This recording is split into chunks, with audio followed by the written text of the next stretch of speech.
түрінде емес, осындай платформа түрінде де бөлсеңіздер болады мына платформалар. Бұл платформаларда қолдануды қалай топқа бөлуді сіздерге тоже видео сабақтарын жіберемін да. Бірінші ең бастысы сіздер Google аккаунттарыңызды дайындағаныңыздар да. Сосын бір нақты бір сағаттық кәдімгі сол сабақтарды қарап істеп отырсаңыздар ше, өздеріңіз үйреніп аласыздар. 1-2 рет істесеңіздер болды, көз жұмып істей беретін боласыздар.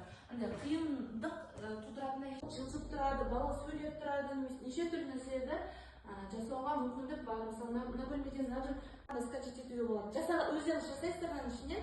Жаңағы веб-сайт қатты дамып жатыр, шынымды айтсам. Жаңағы бар ғой, қазір даже компаниялардың өздері бәрі жасанды интеллектпен жұмыс жасап жатыр ғой. Енді мектептердің өзіне қазір кіріп жатыр жасанды интеллект. И деп айтылады да. Жасанды интеллект. Жай мектептерде бар екен ғой сол? Жай мектептерде бар болғанда ашық сабақтарын, нелердің бәрі сол жасанды интеллектке өтіп жатыр.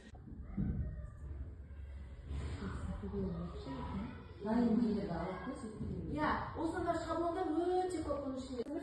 Өздеріңізге керекті дүниелердің бәрін жасауыңызға болады. Мына жерде нелер жасайды деп жатыр. Дәл осылай сіздерде қолдансаңыздар болады сабақтарыңызда өздеріңіз. Кольцо бар ғой, мынау айналатын кольцоны жасайсыздар да. Бірақ осыны бір сабақта қолдандыңыз ба, одан кейін ішіндегі несін, мысалы, ішіндегі заданиясын редактировать деп қайтадан аларды өзгертіп, біраздан кейін осы сабақта қайтадан бастап өте оңай платформаның бірі, қиындық ешқандай туғызбайды. Бұл бір ғана түрі, сіздерге тағы да мынандай түрі де бар.